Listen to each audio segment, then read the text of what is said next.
migration is something that happens cross-border.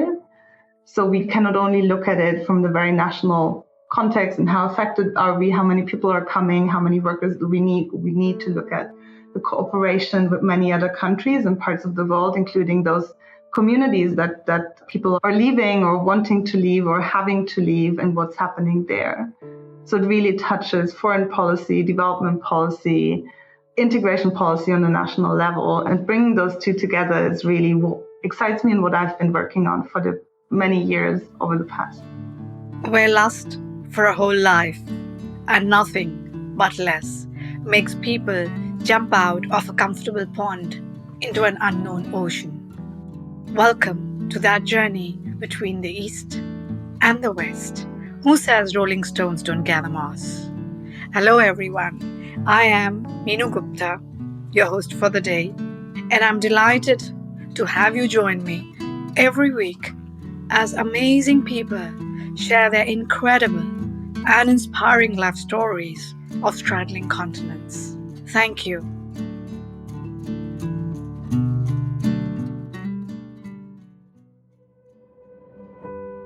In a time of mass movement, who gets to belong and why?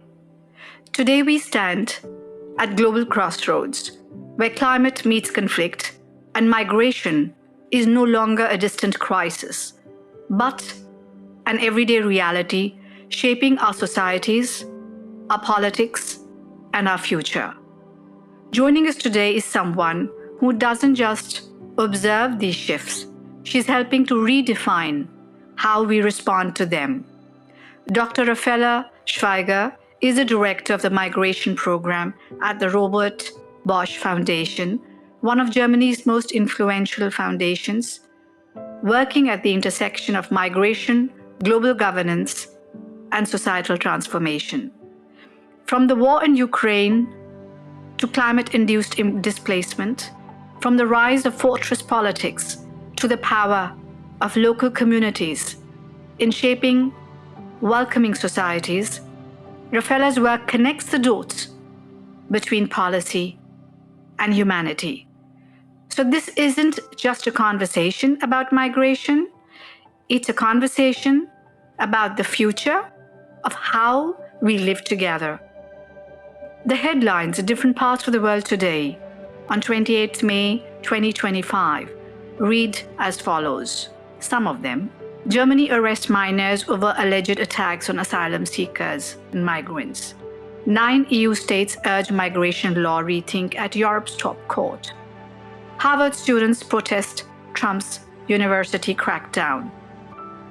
These headlines reflect the situation of our current times. How did we get here? Where can we go from here? These and many more thoughts will be bounced around today. Join me on this journey. Thank you for being there today. Let me chew your head, your thoughts, your opinions, and who you are. Thank you, Meenu. It's such a pleasure to be here, and I very much look forward to our conversation. These are tricky questions, and we are trying to grapple with these at the Robert Bosch Foundation, and I do that a lot in my work. And I think you're right. Migration is the number one contested issue, especially in Western societies. Surprising, and the thing that really surprises me a lot is over and over again with how much migration countries in the global south, in the east are dealing, and it's not top headlines if you compare the numbers.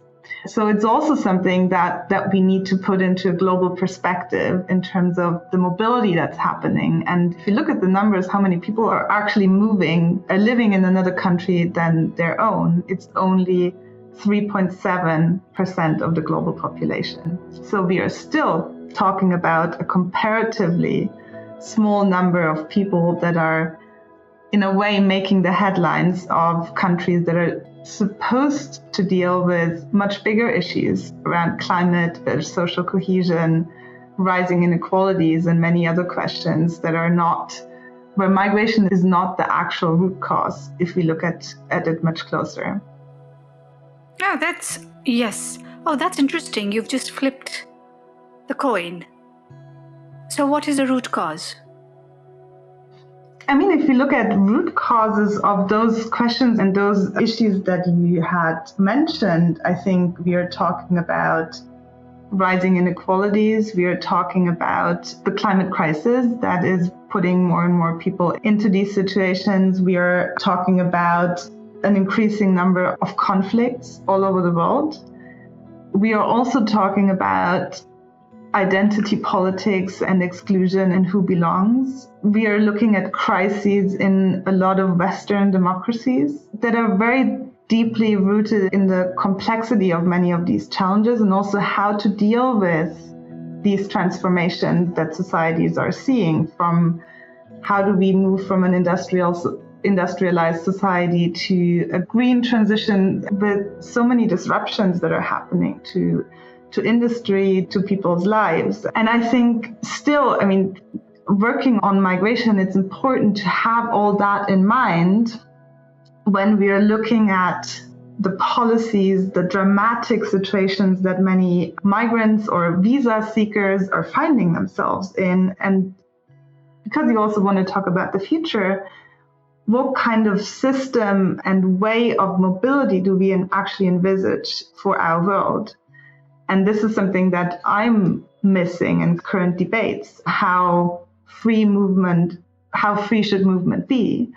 If we are looking at the European Union as a project that is an actual peace project after the Second World War in Europe, and I'm speaking from Germany to you, with the incredible atrocities that have started close to 100 years ago from this very country, having such a long-lasting peace project with free movements across so many countries on the continent is something that was entirely new and that we've created, where the worries and the concerns of who can go from A to B within Europe is no longer an issue. We are making an issue again now that we are, for the sake of intercepting a few migrants at the German border, that we are also limiting the movement not only of people but also of goods. But it's been an incredible project for wealth, for economic development, and for the movement of people. And I still remember from my childhood the kind of how big of a deal it was to travel to France and Italy with different currencies, with border controls, with something that people in their 20s cannot even imagine any longer. That this is, you can forget your passport as a German and go to Italy and nothing would happen in the ideal European world. Why is this not possible in other parts of the world?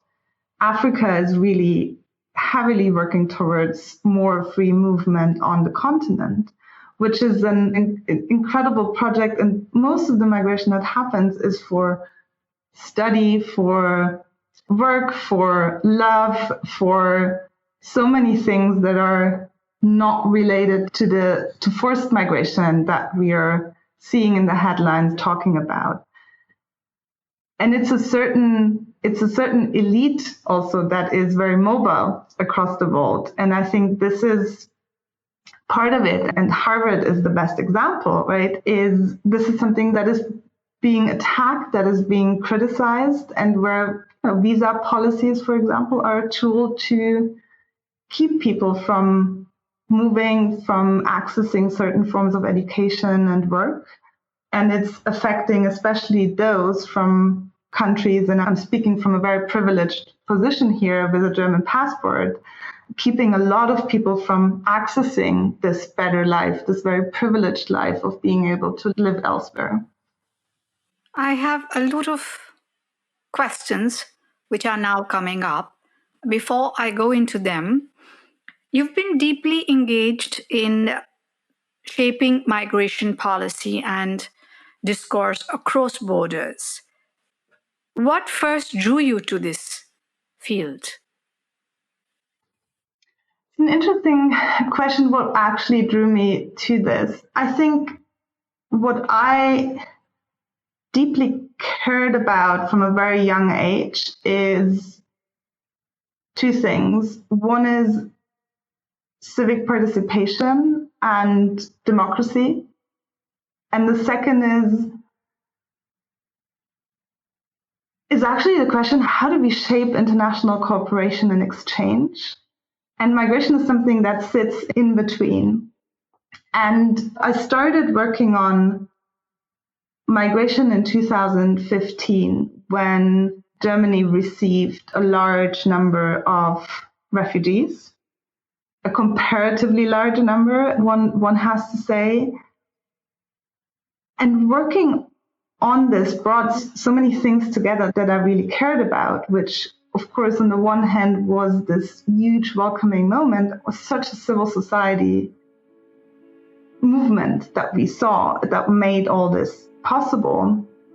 And then really quickly looking into the connections that had to be made politically on not only what's happening in Germany and how do we deal with this, but what are the reasons for people to migrate? What are the long-term perspective? What are the intercultural questions that come out of this? And then what interestingly happened starting 2015 was that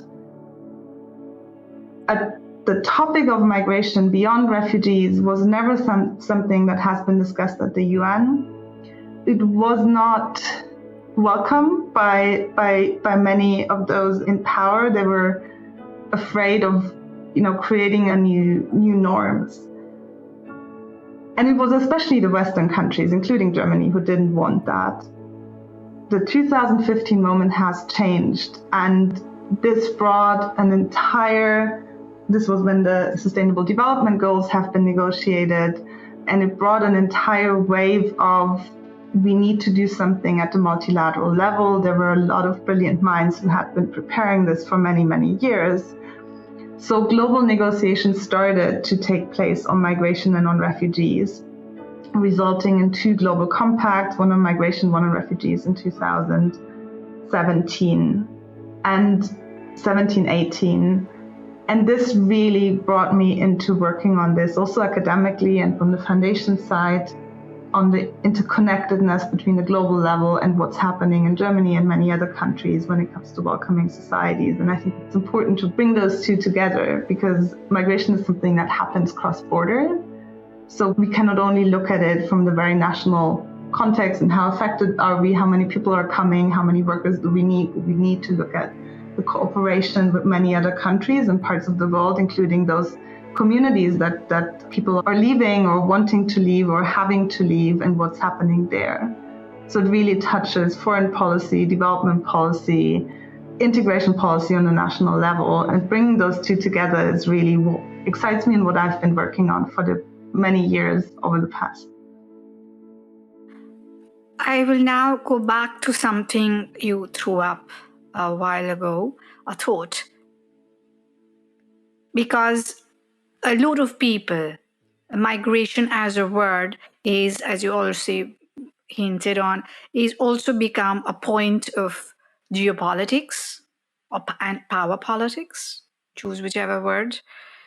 And it, for many people, they take it as a cause of many other ailments in society today, be it in X country in Europe or another place. What do you think? And now this is really like hunting for a needle in the haystack, or it will have many, many causes. Each might be connected or not. I know it's a complex thought idea question I'm throwing across, because migration, according to what I'm not an expert there, but what I would ideally think has been earlier in ancient times, it was a way of gathering food when one moved from one place to another. Then people became more civilized and they started putting down feet and families and communities, and safety and security happened. And then this whole industrialization thing happened, which is both a boon and a bane, of course. And I We've had this discussion with some intercultural experts from different parts of the globe, and who insisted that communities were not just part of the eastern part of the world, they were everywhere. When we finally started having communities, it's the industrialization which happened in the West, which apparently equaled to development and developed countries, and that started moving the community-centric thing. There's no word I can come up with. Society to individualistic societies. So then we ended up moving towards consumerism. Earlier, it was not a consumerism, purposed society. It was a need-based society, and you had a certain level of we and I, where there was a distinction. If you said I, that was not looked at, and it was the we which was looked at. Because earlier I had the question, and I asked this from a global intercultural experts. Typically, it is said we belongs to the eastern and southern part of the globe, and the I is from the west. Typically, this is what people say, stereotypes as what is said. And then the gentleman corrected me and said, no, actually, it was originally the other way from all communities across the world. So now my question has gone deeper and deeper. We've just hinted at a few things here and there. Migration, where is migration? Because migration, climate, peace, you had the word dignity also, you had thrown up somewhere. How do the dots connect? In your work, you said from 2015, for example, there was when Germany took in a lot of refugees, they opened doors. How has that experience shaped your understanding and your working on these thoughts? I'm putting a complex web across. Yeah, I know. It's a complex question. I'm trying to reflect on the things you said. And let me start with, where does migration sit in all of this? I would argue migration has always been part of human history. People have always moved in a way. Maybe they haven't moved as far, maybe they have moved differently than we do now. But if we look at the evolution of many societies and also very dramatic developments, it's always been a form of migration that happened here. If you think about the spread of certain religions, which was a very brutal way of doing this, people moving. We have farmers and herders who always have moved, where in certain parts of the world, especially in Africa, the colonial borders that have been put into place are hindering those farmers and herders and creating land conflicts and border conflicts to people that have been doing that for much longer than these borders have been there. And since you also asked me about my work and where does that lead to and sit on all these interconnections, just to bring you a few examples. If you look at who is actually leading on the community level of serving migrants, refugees, especially in conflict settings, the work that we do a lot is working with refugee-led organizations. And it's often community-led organizations that are helping their communities with the skill set they have, which is a little bit the antidote to international aid and aid workers coming in high-paid, very expensive infrastructure. And what we could see, especially during COVID, is that when people had to leave from the aid industry in a way, the communities were helping themselves.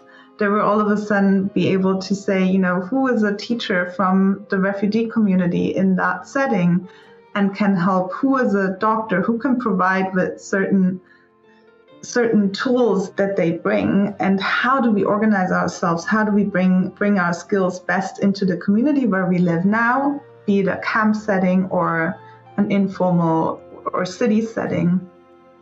And I'm always amazed by the impact and the important work these organizations that are now led by the communities, by the refugee communities themselves are doing, and the big portion that we are doing with other funders is happening in the Middle East and in Lebanon. There's also great work on the community level in Jordan.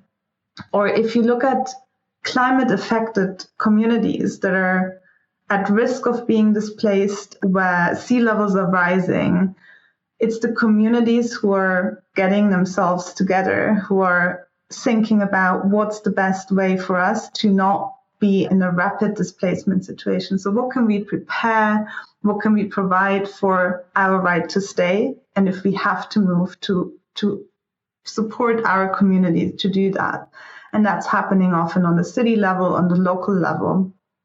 And the big gap that we are seeing, and where we are trying to make a case with tiny philanthropic money, is to direct those resources to the local communities directly, to not go through the big international aid system, which then runs through national governments, and it's going down, step by step, and you lose a lot on the way, and the communities come last. How do you make the communities come first in designing the responses? And that is something that you can put across the peace building work, the migration work, the climate work that we really care about. And our work at the foundation is a lot trying to also convince other donors, both private and governments, to really try out this way and to work with the communities directly, which is more complex, it's more difficult, you don't know the partners as well, probably.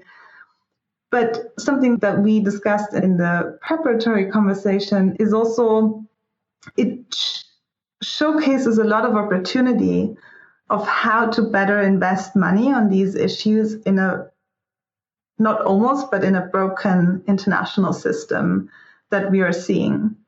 And I think this is something, if we look at the time now and the next few years, there are so many opportunities of good ideas, good practices around how can we do things differently. We don't need to reinvent the wheel. We see a lot of communities leading from the start, but they are missing resources, attention, support, and how can we redirect there? So I have now two related questions to that. Can you share an example of the work, for example, of a community, just to understand, in the West, you might have observed and seen firsthand, and one probably in another part of the world, to understand, makes it more clear. Because from the outside, yes, I can gather and understand that. I've never been part of a community, and I feel that I should be. And therefore, it would be wonderful. And I'm sure there are many like me in different parts of the world who would be like that. So just to understand, just as an example. No, I'm happy to. Let me start with an example from Germany. And this might surprise you, but Germany is a very diverse country. But how immigration happened over the past decades has been very centralized to the big cities. So what happened for the first time in 2015 onwards is that refugees especially were also moving to more rural areas, to small towns.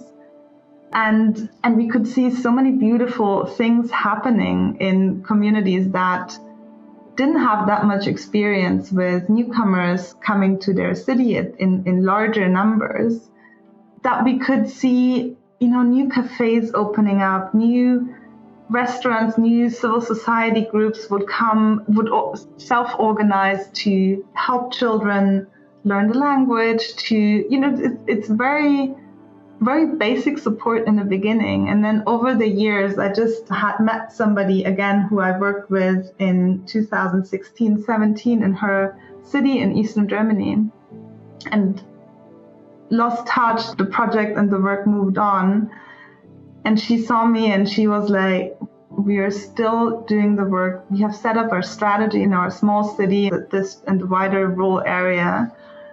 And we still have so many civil society groups active. You could see the children now being in school and making their way, people being in the labor market, a new restaurant opening up. And the work that we did at the time as a foundation is helping the public administration to work on how do we organize all this? How do we provide a strategy for bringing people together, and how do we anchor this in our public administration?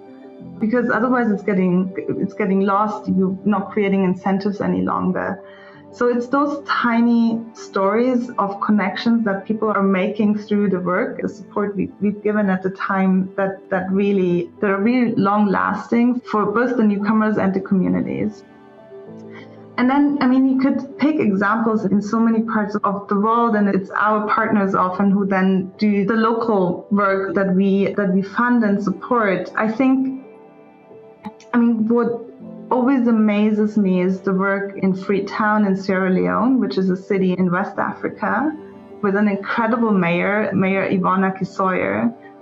And Freetown is in an interesting position. It's a city that's by the sea, so heavily affected by sea level rise. It's a city that receives a lot of migrants from rural areas of the country who can no longer feed their entire family because of climate change, because of changing weather patterns, who are moving to the city. So Freetown is doing a number of interesting things. One is thinking about new infrastructure for newcomers and where to build it.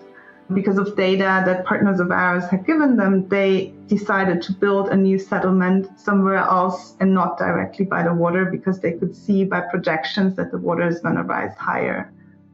They worked with newcomer communities from rural areas on job creation in the green sectors, in helping them find a job, settle down in the city and still bring in their skills. And I think those projects and ideas and how we look at it are often pilots that need long-term funding. So we are trying with our partners, and in that case, the Mayor's Migration Council and C40 cities, to really scale that, document those ideas, and bring those to other cities, city exchanges, learning from each other. I had a wonderful conversation with the mayor of Kanifing in the Gambia, who visited Mayor Ivona Kisoyer and looked at the ideas and what they're doing and said, I want to bring that to my city. These are great ideas, and traveled with his city delegation and is now working on implementing similar projects and ideas that are really innovative in Freetown and bring it to other cities. So it's what you also shared in the beginning, a lot of connecting people and ideas and making it bigger and scale step by step, knowing that not every idea is implemented exactly the same. It's the communities that know best how to respond, but they can get inspiration from other places. When 2015 happened, so there were two things simultaneously which one could read about. There was this backlash of a certain section of the population of Germany, for example, as an example of Germany, that how is this going to happen and how are they going to eat and so on and so forth, multiple questions. And there was, like you mentioned, there were some communities which gathered together to support. The thought which now comes to my mind, in these contexts, again, please correct me if I'm wrong, I'm just coming from an outside thought, a logical thought process I'm following. The community setup would be more closer and more better knit in smaller towns and cities, though they may not technically have the wherewithals of a larger city to welcome refugees, but they might have bigger hearts and thoughts and closer connections to want to handle that. I hope I put it across well. And I think you can generalize it that way. The interesting thing a lot of small town mayors did at the time in Germany is because they realized who better connects with our population is, for example, families, because we have spaces in our kindergartens, in our schools. They're not as packed as in the big cities. We have bigger houses. So what they realized is if we report back to the government, we actually have housing space available. We have an old house that is probably somewhere outside of the village, and you need neighbors and support in the beginning before people have a car or bikes or whatever to move around.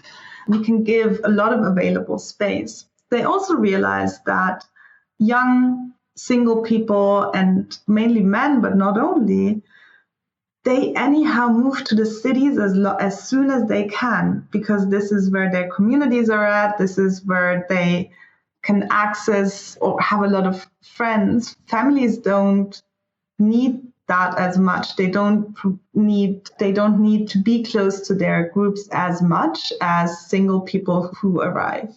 So I think there's also some strategies around who actually has which needs. And there's interesting tech, for example, coming up that is helping to match people with their needs and the communities and the cities where they will go to.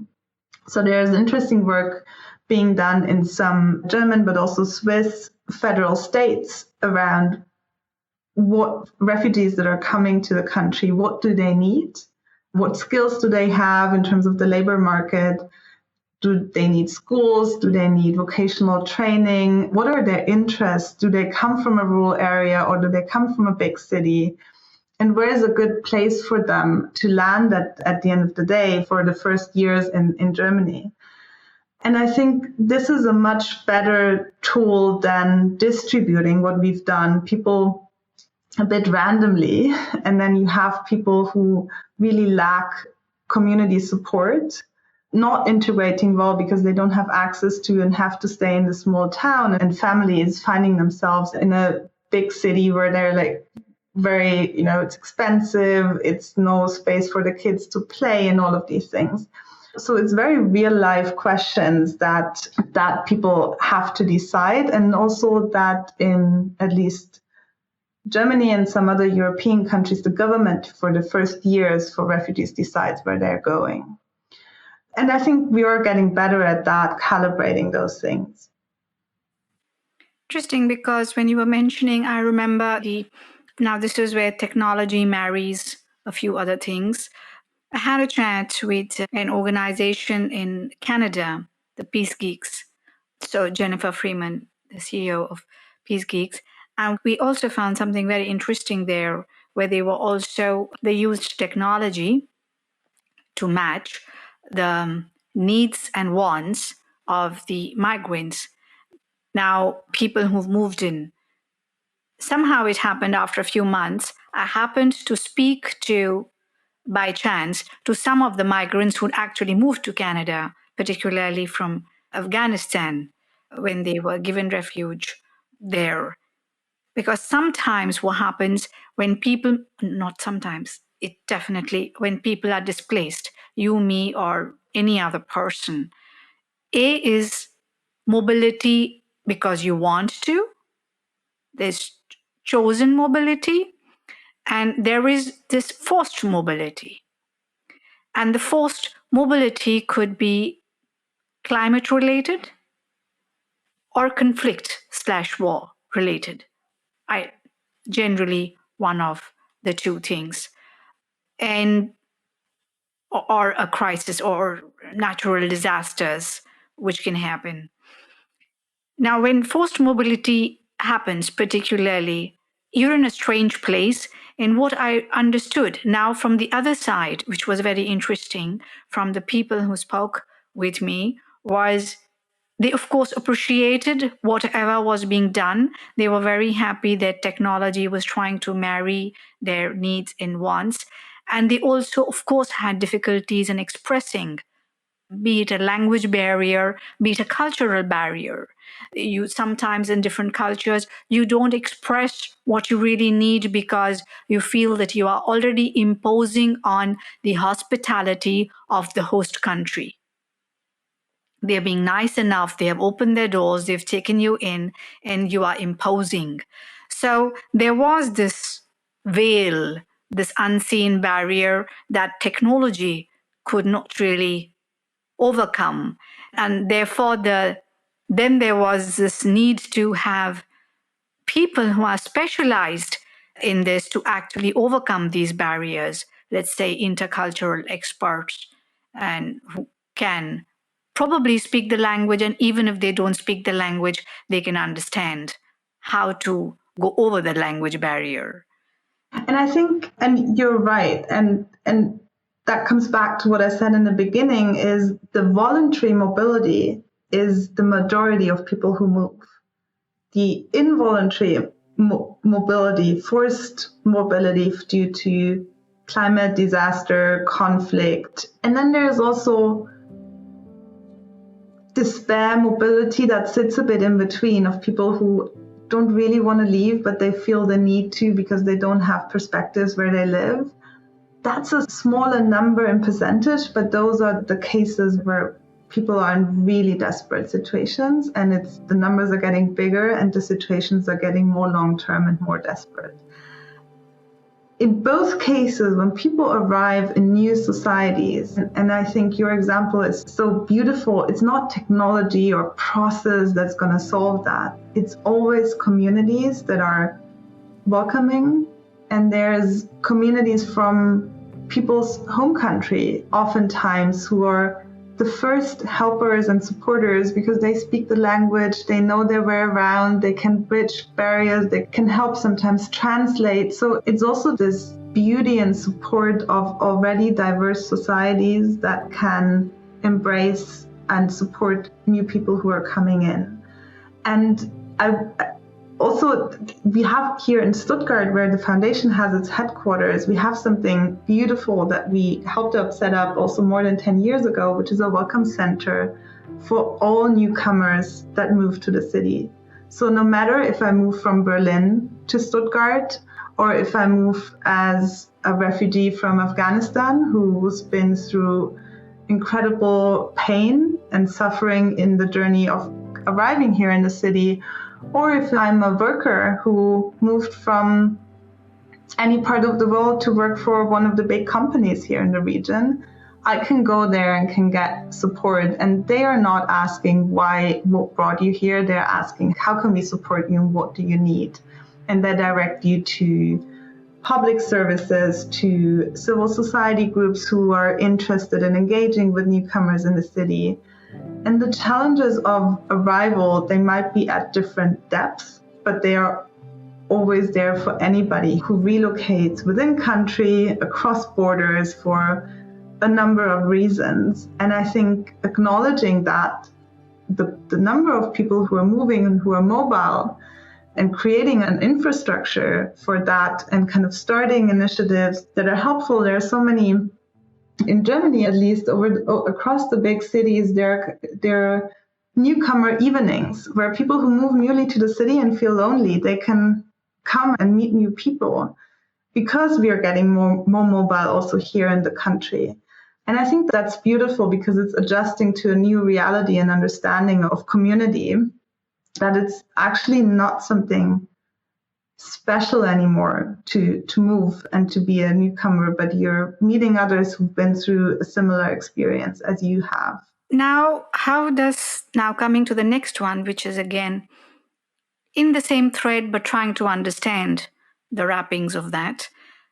Working at the Robert Bosch Foundation, how do you navigate the space between traditional philanthropy and transformative political engagement?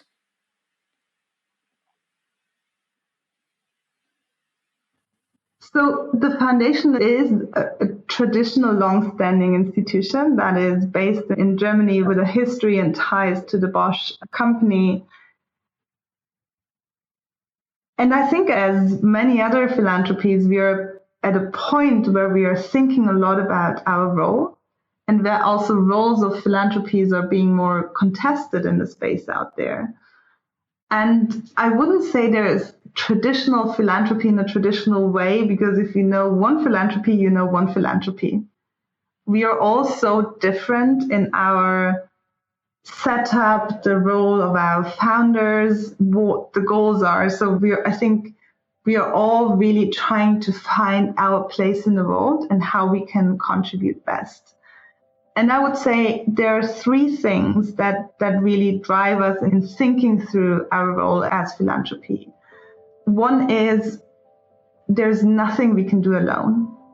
There was a time when organizations like ours, and it was long before my time, thought we can solve problems ourselves and we have the solutions. And the ideas are out there, the people are out there, the challenges we are facing and the transitions we are facing are so big that it's not us who are going to be the ones who find the way, we'll be the ones leading that change. First, it's our partners.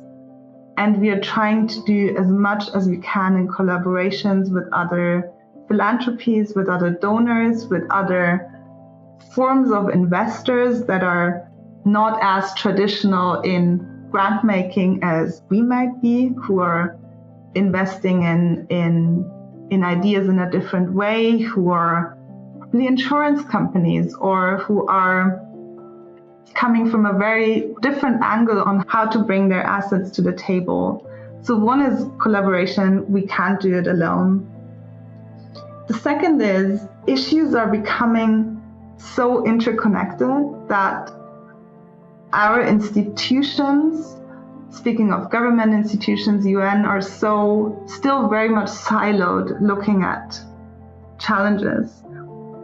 We are at least trying to look at the interconnections between issues and invest in organizations who are really embracing the connection between those topics, from climate and migration. And when you work on these issues, there's always societal questions, there is always social cohesion at those places. So you can look at it from so many angles, and many of our partner organizations feel they need to describe for their specific funders who come from only the climate perspective, only the climate angle, and they cannot fully address the complex challenges that they are facing.